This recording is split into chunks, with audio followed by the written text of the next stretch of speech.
Good. All right, good morning, everybody. It's good to be back again at the Cancer Support Community. I'm Jessica Lewis, and I'm the founder of a company called Sculpt Your Life, as in you are the artist, you are the sculptor of your own life. And you can find me very easily if you Google Jessica Lewis, Sculpt Your Life, or any combination of the above. But when you go out on the interweb looking for my website, you might notice that I spell the company name a little differently than you might expect. And truthfully, it's because umpteen years ago when I went to get the domain, the three words Sculpt Your Life were already taken. So it's www.sculpt, S-C-U-L-P-T, just like you'd expect. But then you are life, L-I-F-E.com. Okay. And the premise of my company is founded upon that we all need to move well and eat well, and maybe even more importantly, relax well in order to be well. Those are really the three things. It's like we're all perched up on top of a three-legged stool, and you can even shorten one of the legs a little bit.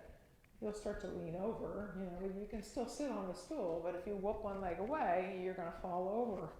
And so therefore, you're probably not surprised to hear I'm a personal trainer, and I'm also a certified nutritional counselor, and I'm an accredited Tai Chi instructor. I've actually accredited in a couple different styles of Tai Chi, but my number one most favorite style of Tai Chi is called Tai Chi Chih. I don't know if you can see this, but here's the name spelled out. Three little words. Tai Chi, spelled just the way you'd expect it to be spelled. And the third word is pronounced cha, like chuck wagon. But it's spelled like chi, C-H-I, with an H on the end. So anyway, that's how it's spelled. And if you were to translate that phrase from Chinese into English, it would be the following: knowledge of the supreme ultimate. Versus Tai Chi Chuan, which is what most people mean when they say Tai Chi. They don't realize that they might sort of unknowingly be abbreviating the full name of most Tai Chi practices out there, Tai Chi Chuan. If you translate that from Chinese into English, that means supreme ultimate fist. So you can tell right off the bat, there's one little distinction between Tai Chi Chih and pretty much all the other Tai Chi practices in the world. This one is nothing other than a moving meditation. In fact, it has been qualified as a moving mindfulness practice by a number of really well-respected, well-known medical authorities. There's no what we call martial application in any of the 20 simple movements here. And what that means is, like, if the hand moves like this, it's not like there's a sword or an opponent coming at you. So you don't need to follow your hand with your eyes. There's no defense or offense going on here.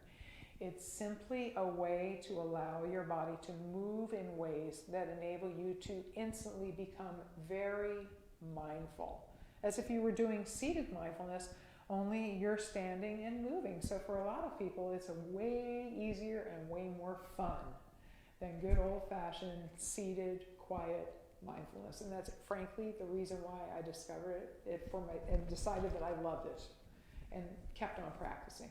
Because here's another ancient Chinese saying for you: you'll only get really good at what you practice most. The tricky thing is finding the thing that you like, and that's the thing you're going to practice. So personally, I love Tai Chi Chih.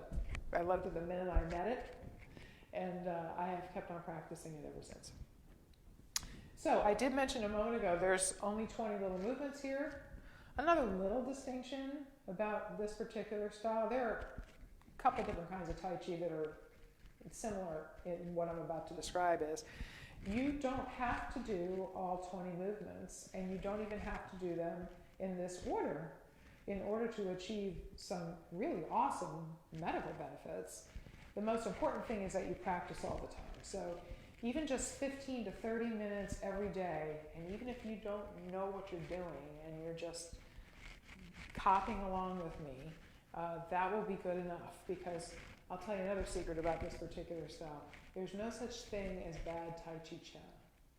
It's all good and it keeps getting gooder. And the easiest way to do Tai Chi Cha is with the effort of no effort at all. Which means it's a great complement to really high level exercise. But back to what I was saying about not worrying about whether or not you're getting it right, even worrying about whether or not you're doing it well, that's way too much work. So don't bother, okay? So that being said, why don't we get started? So, another little thing you're going to notice about Tai Chi Cha that might look a little different from some of the other Tai Chi styles is there are moments of motionlessness built in between all the movements, and sometimes built into the middle of some of the movements, right?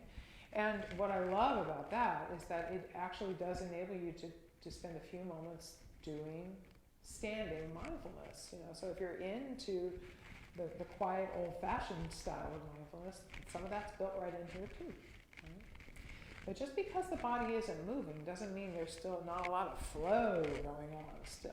So with some of the other Tai Chi practices, basically you start at the beginning and you keep on moving all the way to the end, and some people say that's a great way to achieve that sense of flow, but a lot of people who practice Tai Chi say that the flow is just as apparent when you're doing Tai Chi Cha, because even when you're still, it's an opportunity to notice all of the stuff that's flowing around inside your body at all times, some of which you normally pay absolutely no attention to. So it's just, I just love it. I can't say enough good things about it. So let's figure out what that motionless position should be for you. It's a little different for everybody. I think the best way to get started is to position your feet in a way that really works for you. So if my feet were my hands, and I could therefore show them to you easily, you would see that my feet are in sort of a V shape, right? So find the V shape that's most comfortable to you, and even this is a good enough V shape if this is what feels best to you, okay? But find the V shape that works for you, and then I'll show you this next part from the side. And then rather than locking your knees in the back, which is the way most people stand, right? And actually when I do this, my weight is so in my heels that I can wiggle my toes with absolutely no additional effort in my body because all my weight's in my heels. So rather than having your knees locked in the back, just allow them to soften. Find the soft spot, the sweet spot for you, where your tailbone will tuck under just a little bit. You're not working the knees. You actually don't feel any work in your lower extremities here.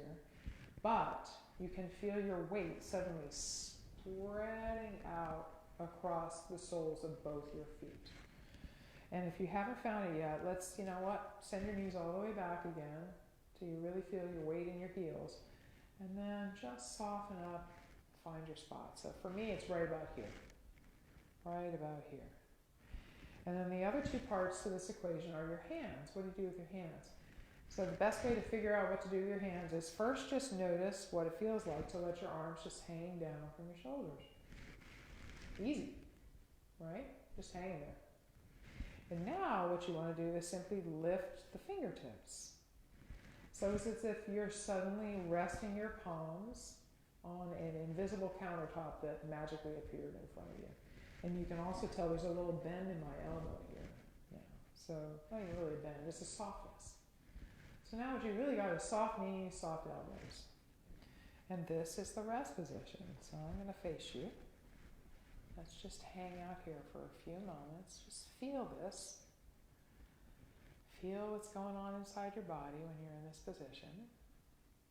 And while you're standing there, let's do a little mindfulness with my singing bowl. Okay, you stay there. Let me get my bowl. Find a spot inside your body with your mind's eye that you normally pay no attention to. And see if you can allow your attention to dwell on that single spot while we call the bell. It's a fancy way of saying I'm going to ring it. Right? And by the way, if your attention wanders, that is totally normal and nothing in the world is wrong with that or with you. That's what minds do. So just invite it back, with kindness and without judgment, and it will probably comply. And if you have to do that 1,000 times in 5 minutes, that's fine too. And we're not going to do this for 5 minutes. So find your spot, your focal point somewhere in your inner landscape. Could be your breathing, could be your feet touching the floor. And we're going to begin by calling the bell. Here we go.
How'd that go? I hope it was easy, and more importantly, I hope it was fun.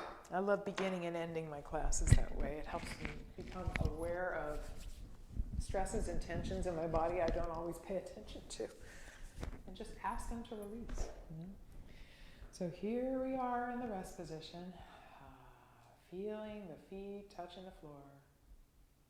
And when I face the camera, I usually mirror, so if I move this leg, you'll probably move your left leg, but if you get your lefts and rights confused, so what? No such thing as bad Tai Chi Chuck, right? So I do want you to step out with this leg now. We're going to do rocking motion. The easiest way to do that, without any effort, is put a little more weight in this leg, and then just step out. And we're going to straighten out the toes a little bit. Now you're going to send your weight backwards. The easiest way to do that, you probably already remember, is just send your knees back. And your hands too, that helps. And now we're just going to flow forward. And flow back. And flow forward. And flow back. I'm going to turn sideways so you see it from a different angle. This movement is called rocking motion. It's kind of a little bit like, remember when swings hung from tree limbs and they were made of ropes and boards? And you could get them going. If you stood on them, you could kind of get them going with a little hip action, right? But this is much gentler than that. We're just letting the weight shift all the way to the balls of the feet. All the way to the heels. And just lengthening the knees at the very ends of the weight shift. Here and here. And that ends the weight shift so well that the toes and then the heels just sort of peel themselves off the floor a little bit. You notice that? I'm not lifting them. They're just leaving the floor, just enough to slide maybe a couple credit cards under there. And the arms just come along for the ride. I like to think of them as like willow branches blowing in the breeze. But they're definitely being led around by the weight shift.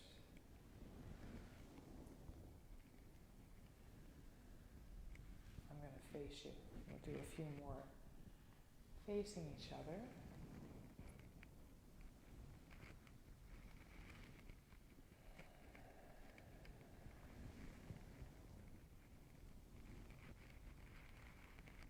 We're going to do 2 more. And on this last one, you want to head back the direction you came from, so do it any way that's easiest for you.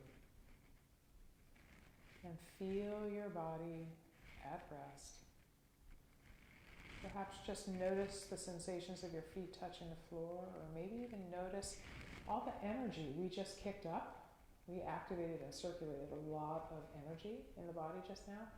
Feel it kind of settling down, slowing down, and basically landing in your frame, in your skeleton, like in the marrow of your bones.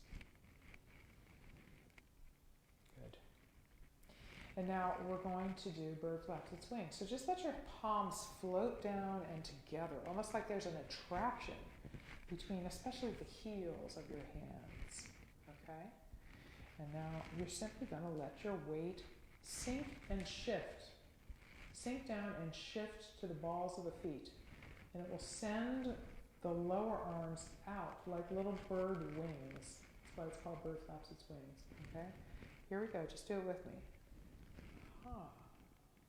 And then rise again. Feel the weight shift kind of send the wings out, and then the rise kind of pulls them back together. Now we're going to draw a little circle in the air with the tips of the wings.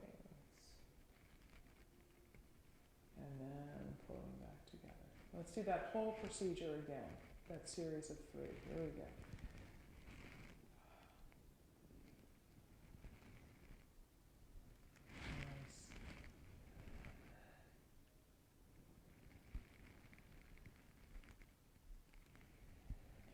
The circle. I'll show it to you from the front.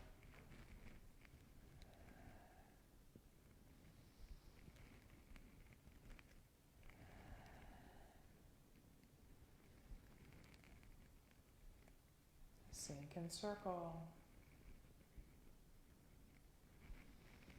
And then float back down to rest, feeling the body at rest.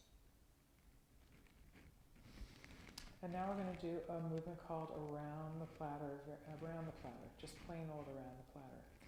And we need to get this leg to stick out. So the easiest way to do that is to sink down, shift the other way. So all the weight is in your right leg now, probably. And this leg should feel so empty that you can just extend the knee with no work. It's like you just stuck your heel out on a sheet of ice because you don't know if you're going to break through, so you're just sort of sticking it out there. Now the hands are up to the back of what is sort of a big round platter that's right in front of your heart center. And it's like you've got a little ball of energy, maybe about the size of that shower scrubby, underneath each hand, and the balls are on the platter. Since your left leg is sticking out, we're going to flow out over that left leg and back around on the right side. So here we go. Let's just flow. Flow with me.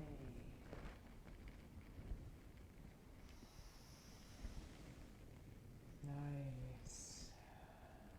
We're simply flowing forward and back in the most circuitous way possible. Let the circularity of your hands kind of inform the weight shift. Like we're pouring all the weight into the front leg and then back into the back leg. Let's do 3 more.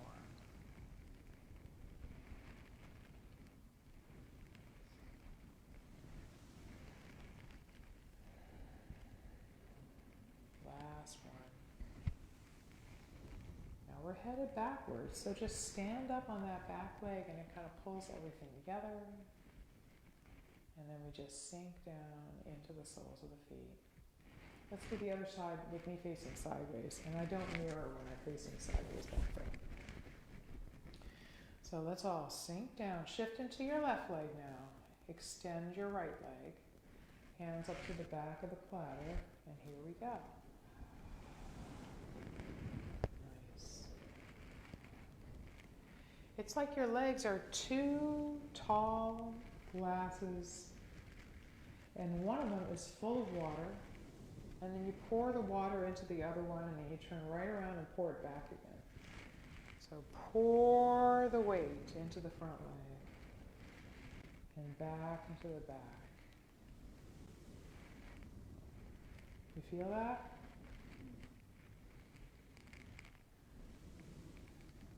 Nice.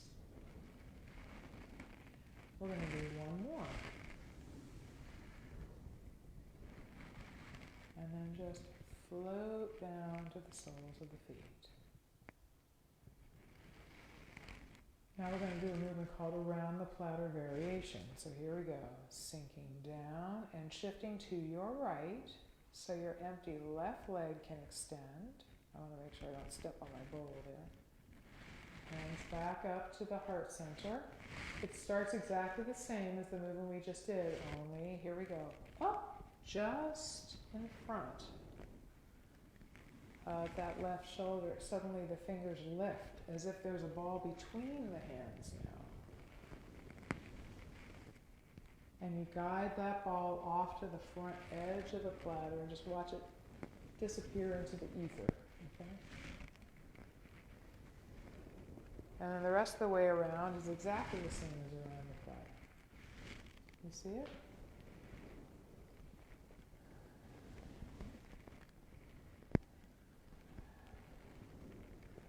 You see me gliding so far forward that my rear leg lengthens completely and then the heel just kind of peels itself off the ground. Same thing with the front toe. It empties so completely on the way back and the front toe just leaves the ground. This is our last one.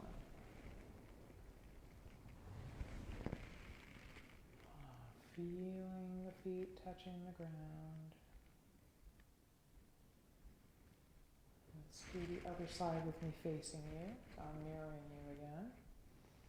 We're going to sink down and shift into your left leg now, extending the right. And here we go. Nice. Just in front of your right shoulder. The fingers suddenly lift and there's like a ball between the palms. And the heels of the hands are still on the platter. You see it? And then for the last half of the rotation, it's like each hand is on a ball of energy again. And the balls are on the platter.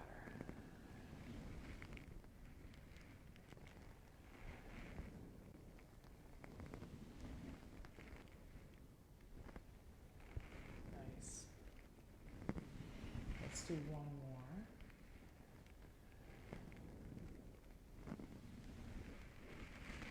Back to the soles of the feet. It's like you were just stirring a big pot of soup with a spoon, and then when you flow back to rest, you lift the spoon out, and notice how the soup is still swirling, but it's slowing down and eventually it stops, right? Let's do bass drum. We're going to sink down and into your right leg so your left leg can extend and the hands come up to about chest height, about shoulder width apart, palms facing each other.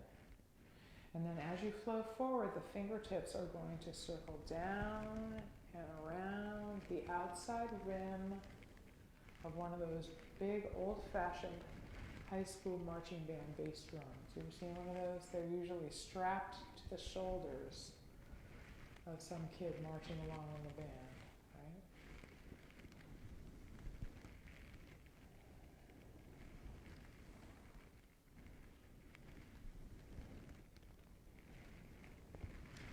Relax your hands and fingers and wrists. And you might notice that forces of gravity start making them point down at the bottom and they kind of flip back up at the top. It makes the drum bigger, which is good.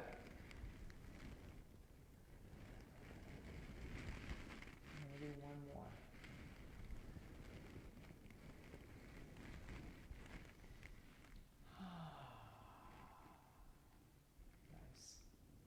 Maybe the other side facing away from you. So, sinking down into the left leg so the right leg can extend. And here we go. You're really going to see the circularity of the drum now. I've used that word circularity a couple times already today, right? So one of the reasons why Tai Chi in general, and Tai Chi Chuan specifically, is so relaxing and health enhancing actually, is because all the movements sort of get your body going in ways almost exactly like the governing principles of the universe. One of the most important of which is circularity. You know, everything in the universe is always coming around again. You could call them orbits, or you could call it hours, or you could call it seasons, but I think you know where I'm going with this. Let's do one more.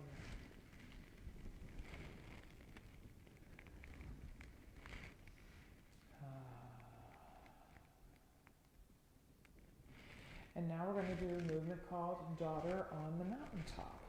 Remember I said it doesn't matter whether you do all of these movements, and it doesn't matter if you do them in order. Here's one exception to that rule.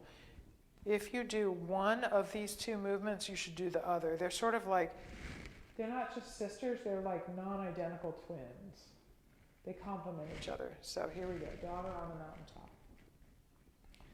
Sinking down and into your right leg so your left leg can extend, and just turn the palms over at the bottom.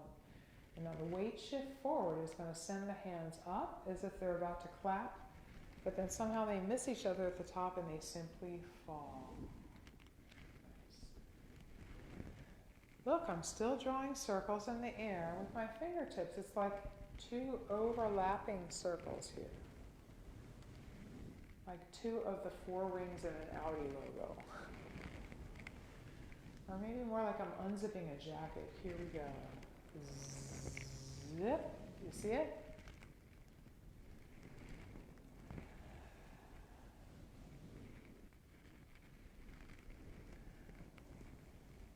We're going to do one more set, one more rep.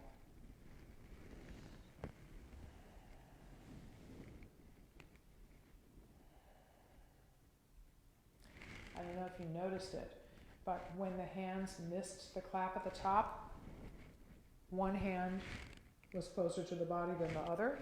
I was mirroring, so I was doing this when I was doing it. But it doesn't really matter that much in the grand scheme, but if you want to be precise about it, the hand that's on the same side as your heart, which if I weren't mirroring would be this side, is the one that's always closer to the body, no matter which foot is out. So let's stick the other foot out now. So you're going to sink into your left foot, let your right leg extend, the palms turn over, and here we go. Now you'll be able to see it. Here we go. So back to this whole circularity thing. Not only do I love that governing principle of the universe and that principle of movement in Tai Chi Chuan, because it's like you get lots of chances to play around with it, you know? But also, what I love about that is knowing that if you are soft and don't resist change too much, because you know when you resist things, they persist and it gets ugly. You'll always have another chance to play it, to work it out again. Things always come around again. One more. Think about it this way too. Remaining soft is so important. Soft things outlast hard things all over the universe every time. I mean, water always wears down rock, right? Right. So let's do the complementary movement, Daughter in the Valley. I'll do the first half facing you. We're going to sink down and shift into your right leg so your left leg can extend. And then the hands are going to come up to about the same height they were for bass drum when we're facing out. Okay? And here you go. Oh, look at that zipping back up gesture. You can see it when I'm facing you, right? Zip. Yeah. And you can really see why it's complementary. Look at all the circles. So I'm cutting up the middle of the circle here. And then I'm just moving my fingers around the outside edge, right?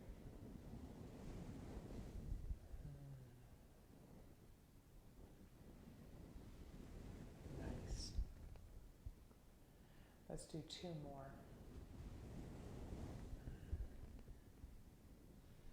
Last one.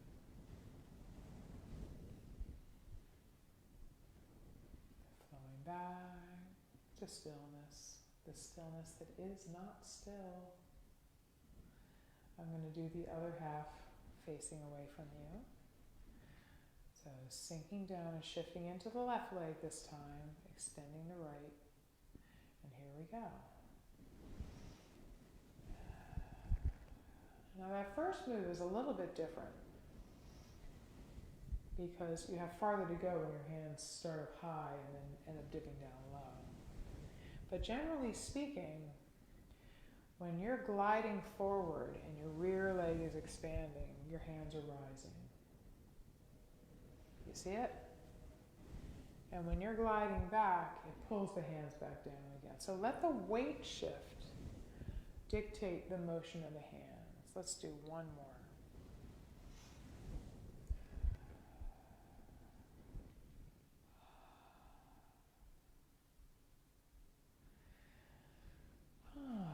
Now, for some odd reason, there is one side-to-side movement sort of sandwiched in amongst a whole bunch of forward-backward. Let's play around with it now. I'm going to modify the movement a little bit because I don't want to step off the view of the camera. Okay? So here we go. Same weight shift, a lot of same things doing in the body that we do when we go forward-back, but we're just going to go side-to-side this time. Okay, so we're still going to sink down, we're still going to shift to your right, but then we're also going to turn the body, turn the torso, I should say, to the right. You might even feel your butt cheek kind of going backwards when that happens. And notice what happened with your right shoulder, it went back too. Okay, so put your back hand up, and then put your front hand in front of it. It's like you're holding that same ball you were holding for around the platter variation. You're over here now. Okay. Now this leg should feel so empty, your left leg. Just let it sneak away from the body. Now we're going to head that direction. So we're going to pour all the water from this tall glass into this tall glass, and the hands are going to come along for the ride. Here we go. Yeah. I'll tell you what, for today, let's just do 9 rotations here, rather than 3 in step and 3 in step and 3 in step, which is the traditional way to do that. Very developed side, I should say. I'm even going to slow down. I feel like I'm going lightning speed today. Feel all the weight pouring into your left leg and turning around and pouring right back to your right.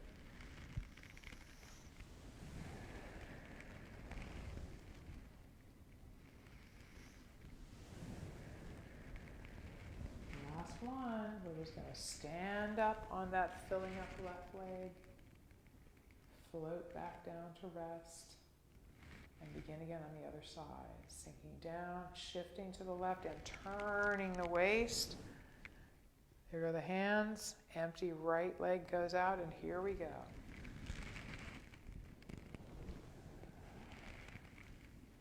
Did you know most ancient cultures really honor the number 9? It's a very special number. You can do a lot of really cool things with the number 9. So it's true that most of the movements in Tai Chi Chuan are done in a series of 9s. Sometimes they're like 3 sets. And there's 3 reps in each set. It ends up being 9, but most of the time it's 9. Don't count, though, when you work with me, because I'm a horrible counter. And I'll always tell you when we're doing the last one, because I often make mistakes. Even more proof there's no such thing as bad Tai Chi Chuan. This is our last one. Floating back down to rest. Now we're going to go right back into another couple forward-backward movements. So sink down, shift into your right leg so you can extend your left. Hands come up just in front of the shoulders. I won't even tell you the name of this movement. You'll figure it out. Let your weight shift forward. Push the hands forward and your weight shift back. Pull them back. And look, the hands are still moving very circuitously. See how they don't stop. They come up and turn around at the end, and then they fall and turn around at the end. Nice.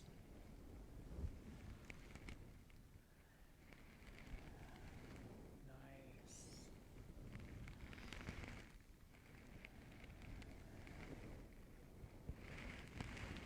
I think this is number 9. We're going to call it 9.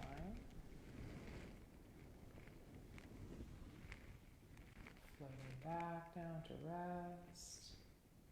And you wonder why that movement is called push-pull.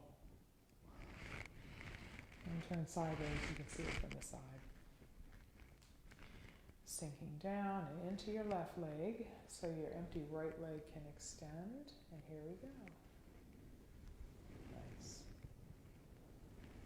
And do you notice that my fingertips are facing the sky 99.9% of the time with this movement? It's because the wrists are in what we call an open position.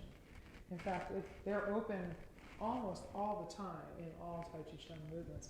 A lot more energy will flow up and down the big meridians and the arms when the wrists are open. And the fingertips kind of trail out behind the heel of the hands. Nice. One more.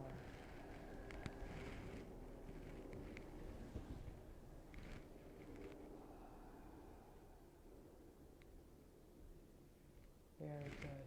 Now we're going to do a movement called pulling in energy, which looks just like around the platter and around the platter variation, only your hands are under the platter. Okay? So sinking down, shifting to your right leg, so your empty left leg can extend, and here we go.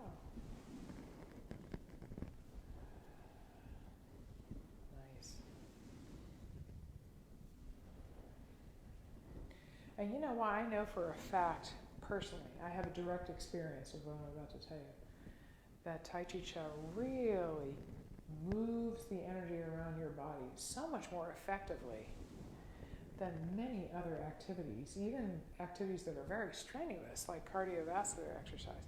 Because I have a mild case of something called Raynaud's in my hands, and my hands often get so cold that they go numb. And when that happens, the fingertips become white and they look like a wax figurine. But when I do Tai Chi Chuan, they often get red or even purple. They're actually purple right now. You can't see it. This is number 9.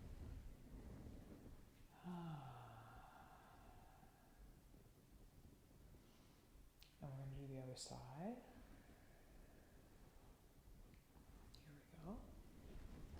It's just a different kind of energy generation mechanism than exercise, and a perfect complement for exercise.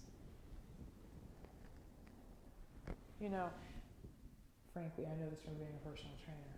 Muscles actually don't grow when you exercise. You work them out, and then they grow while you're resting. But in this culture, we don't value rest very much. So as a personal trainer, I often have clients that overtrain, or at least undersleep. So adding Tai Chi Chuan into the mix of a life like that is often a profound change. Let's do 2 more. 1 more.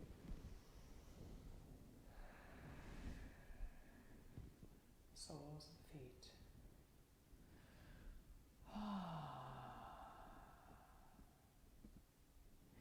And now we're into a whole series of moves that are all based on a particular premise called pulling taffy, okay?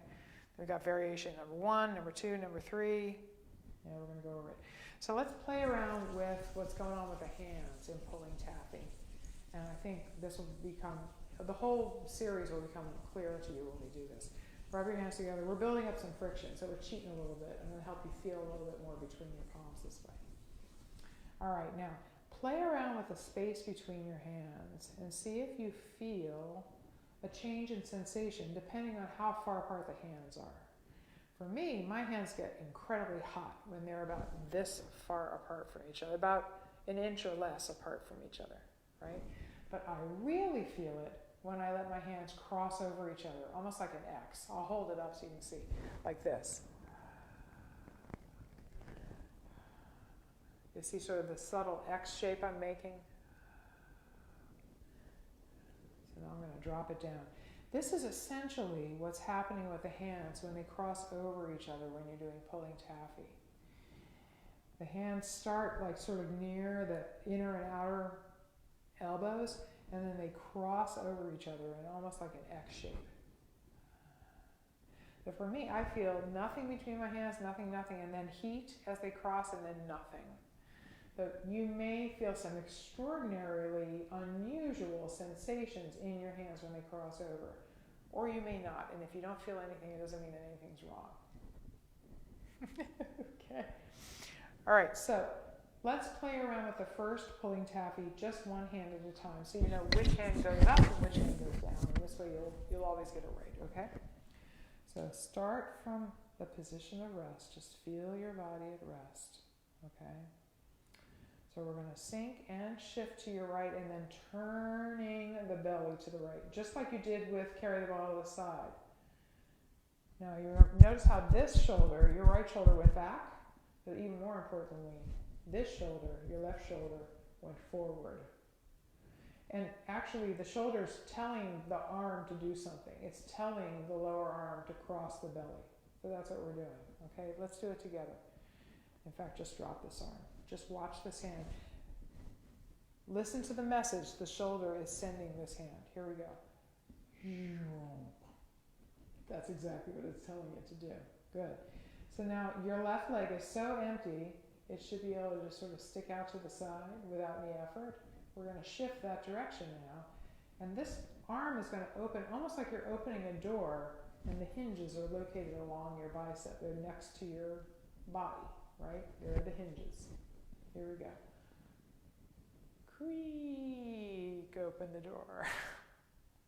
And then you step. You were already headed that direction, so you step that way and then you rest. Let's do the other side, okay? Follow the message that this shoulder is going to send this arm. Okay, just let this one hang. Here we go. Sound effects. Now let your empty right leg go out to the side. And we're going to move that direction, and you're going to open the door. You know, you're going to feel the door kind of creaking open.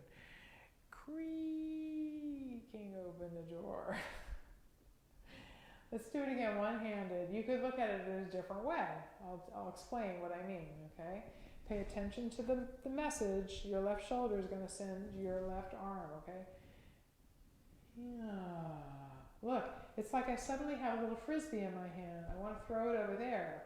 So I wound up away from the direction I want to throw.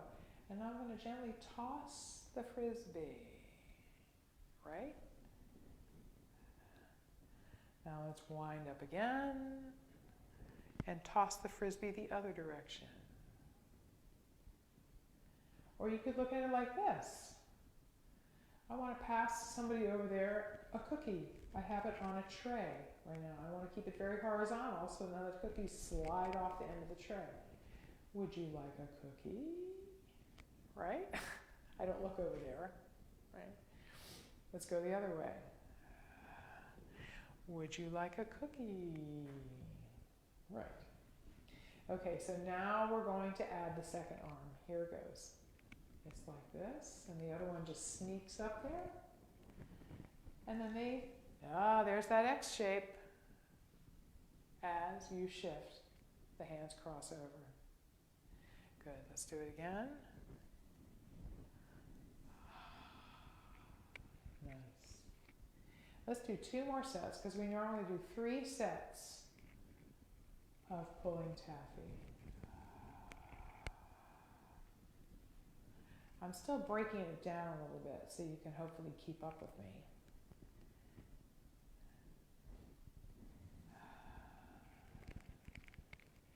The But this time, I'm going to mush it all together, but I'm going to go so slowly that hopefully you'll still be able to break it down.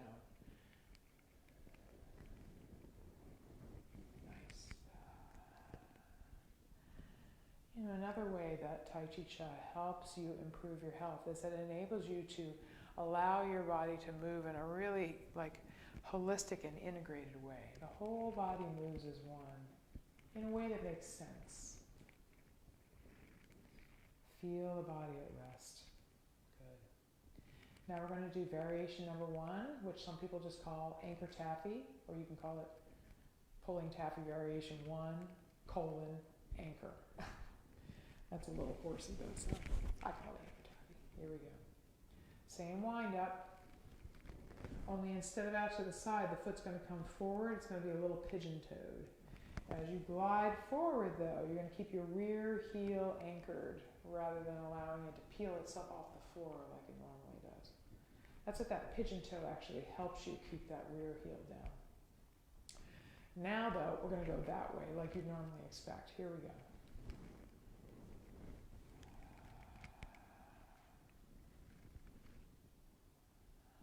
Now we're going to go forward again.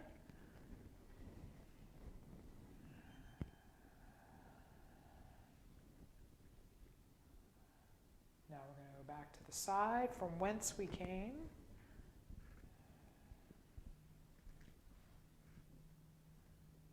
Let's go forward.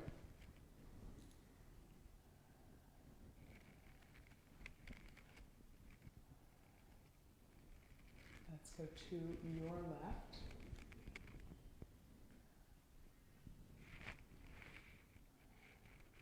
Let's go forward. One of my best childhood friends always says, Jessica, you teach the Tai Chi cha-cha-cha. And in some ways she's right. Marilyn is right. Because this is a little bit like the slowest and most mindful cha-cha you've ever seen. This particular movement, anchor taffy. Let's watch it again. First you go forward, and then you shift back, and then you go to the side, and step, and then you go forward, and back to the side again. It's a little bit like the cha-cha, a little bit of a stretch, but you can see where I'm going with this. And we're going to pause here, feeling the body at rest. Just let all that energy settle down. Now I want you to really feel your feet touching the ground because we're going to do anchor taffy now. Second variation, wrist circles. Second variation is wrist circles. Here we go. So feel your feet touching the ground. We're going to sink and shift a little further into the heels, and the fingers are just going to drop. They drop. And then as you shift forward and a little bit up, the fingertips come up and forward too. Just the fingertips, not the arms. Good. And then while you're down here, you're going to wind up and do regular old taffy just like you've already learned how to do. Nice. You're going to sink. And then rise, and then sink, and then rise. And then while you're down, you're going to just wind up and pull the taffy.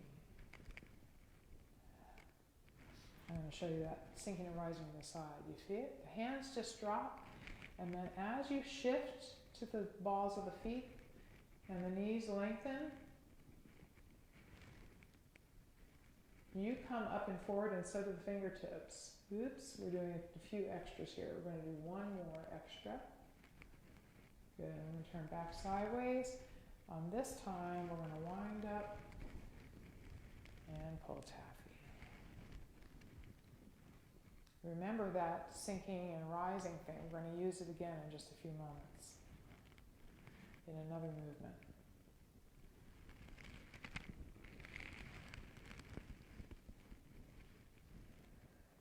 One more set.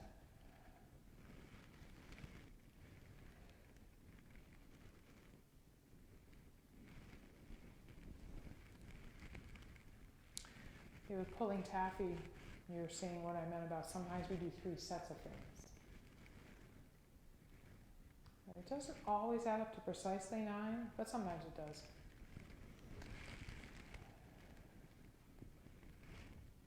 Soles of the feet touching the ground. Now we're going to do the last variation of pulling Taffy. Many people just call it Perpetual motion Taffy, or some people call it variation number 3, Perpetual motion. So here we go. We're going to do it one hand at a time for a few sets, okay?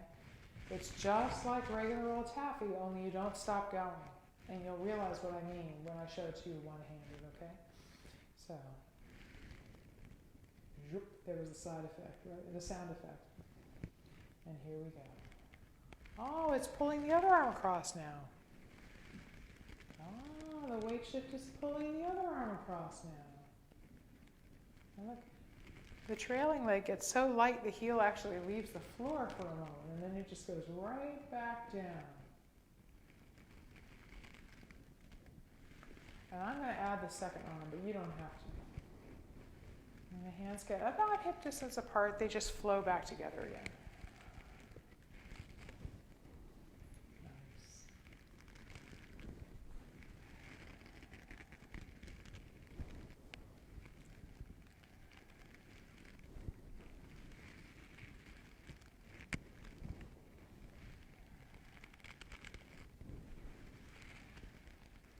We're going to do one more set. I think altogether we did 9 sets. I could be wrong, but I think that's what we did. Feeling the body at rest. Feel all that energy settling down. Let's do working the pulley. Okay, so working the pulley is so cool. It's a combination of forward-backward movements and side-to-side waist shift. It's a great hybrid move. Okay, so let's all do it together. Sink down and into your right leg so your empty left leg can extend. Since your left leg is extended, the left hand is up near the shoulder. The right hand just faces the sky. Now we're going to go forward into this left leg as you might expect. And this hand will come forward at the same time. But the belly is going to turn a little bit when that happens. And you can already see it pulls, when you turn the belly, it pulls your right elbow behind you so that this arm can flow behind you. Okay? Just copy me. You're going to understand how to do it when you feel it in your body, when you have a direct experience. So here we go. Nice.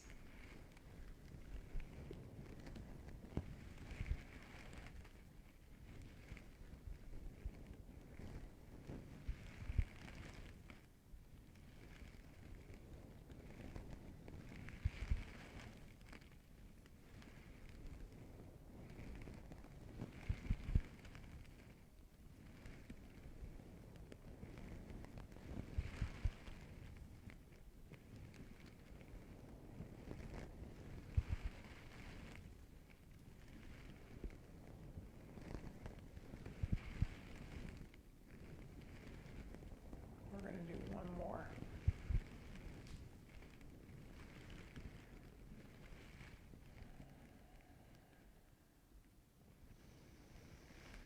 Other side, I'm going to face sideways for you.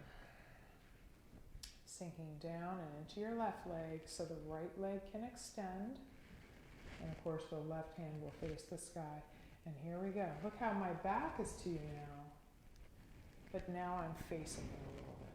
You see that? See the hands kind of running along old-fashioned clotheslines, one on each side of the body. And here the fingers are running along the straightaway and then they curve around the pulleys. It's like there's a pulley in front of each shoulder and one behind each shoulder.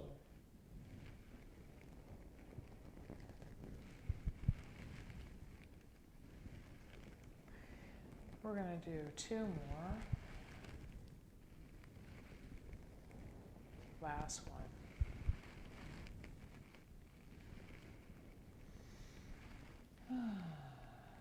Soles of the feet.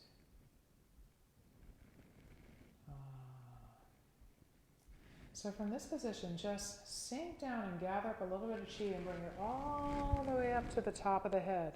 Remember I said hold on to that information about the sinking and the rising, because we're going to do it in a moment.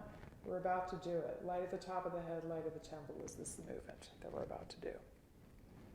So sink down, and then as you rise, the hands will separate.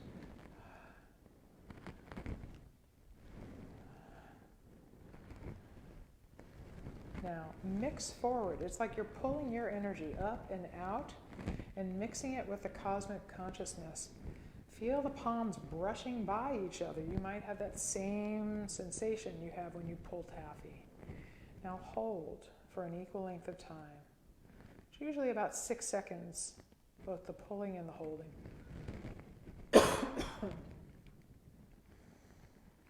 Now we're going to sink and rise. I'm going to show you from the front. Sink and rise. It's like you put down roots and suddenly there's a tulip and the hands circle all the way around. Fold the energy in on yourself. Sink back down to rest. And now this is part 2 of that same movement. Here we go. Light at the temple. Nice. Sink. Rise. There's that rooting and blooming thing going. Let's do it again. Now mix forward. It's like you're messing your hair up. When I wear my hair down, it usually gets really messy when I do this. Now hold for an equal length.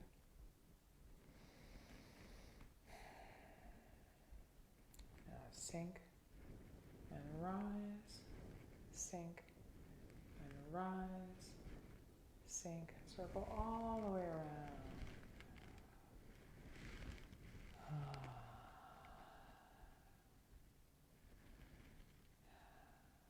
And we're going to end with Joyous Breath. It's going to be our last movement today. Darn it. I thought I was going to do the whole series, but I didn't make it through. So step out with your left foot a little bit. Just like the beginning of rocking motion. Straighten out your toes. You're going to let all the air out of your lungs through your nose with your lips closed. It's like you're doing a sound in the back of your throat with your lips closed. So you'll hear it back there, but you won't feel anything if you have your hand in front of your mouth. So it's more like this. Okay? Your whole body's going to sink, including your hands. Here we go. And then rising.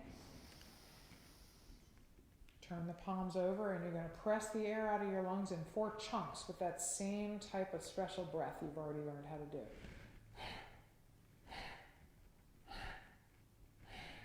Again.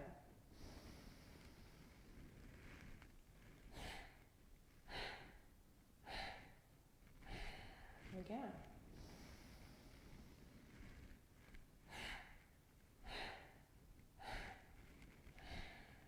Back together. Let's do Cosmic Consciousness pose. It's the last one on the list of 20. It's not really a movement, it's a pose. We always try to end our sessions with that. Feeling the body at rest, you're simply going to lift the left heel and rotate it a little bit and place it down very lightly on the right ankle. It's like here's your ankle, here's your heel. You're resting on the shelf. There's an important acupressure point there. So the whole body is still equally balanced on the whole of your right foot and just the ball of your left foot. And then the arms rise up to shoulder height. I never mirror this thing because we only do it on one side and it feels too weird to mirror. The fingertips overlap and the left ones are closer to your body than the right, and we're just going to hang out here for a moment. Just feeling the floor beneath your feet. See if you can actually see for a moment all the energy all around us. It's always there, we just don't see it. Practically swimming through it 24/7. And you're simply right there in the middle of it all, an important conduit, part of the connection to the cosmic consciousness.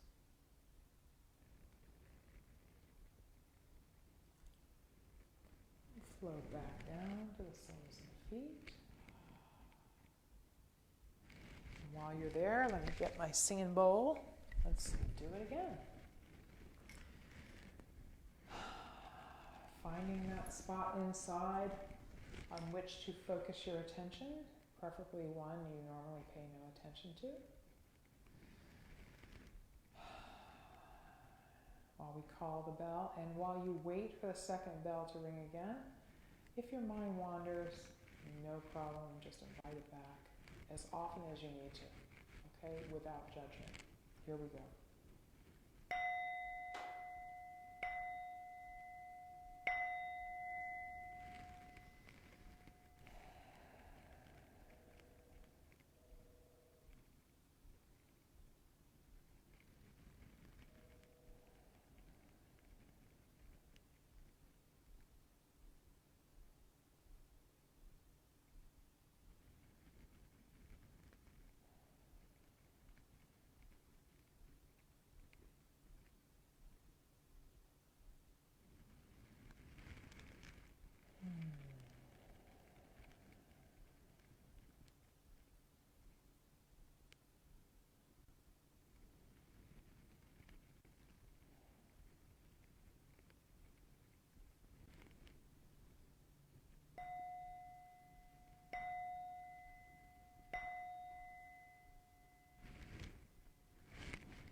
I really hope that you enjoyed today Tai Chi Chih, and I'm Jessica Lewis, and again I'm the founder of Sculpt Your Life. And if you liked today, and make sure you come back in 2 weeks, I'm going to be here pretty much every other week, maybe till April or May, and then perhaps every week after that, we'll see. Keep coming back, and you know what, keep practicing even on the days that you're not with me. There's no such thing as bad Tai Chi Chih. And the more you practice, the higher the likelihood that it will really impact your health in an incredibly positive way. 15 to 30 minutes a day is not a lot of skin in the game for potentially a huge return. And all these movements are broken down into individual chapters on my website, and I have tons of complete practices as well. I've got a complete silent practice, so I don't yap, yap, yap in the back of your mind. A lot of the cancer support community videos are on my YouTube channel. I've even got a complete seated practice on my website too. So practice, practice, practice. Don't even worry about if you're getting it right. And I hope to see you again in 2 weeks. So thank you so much for being here today.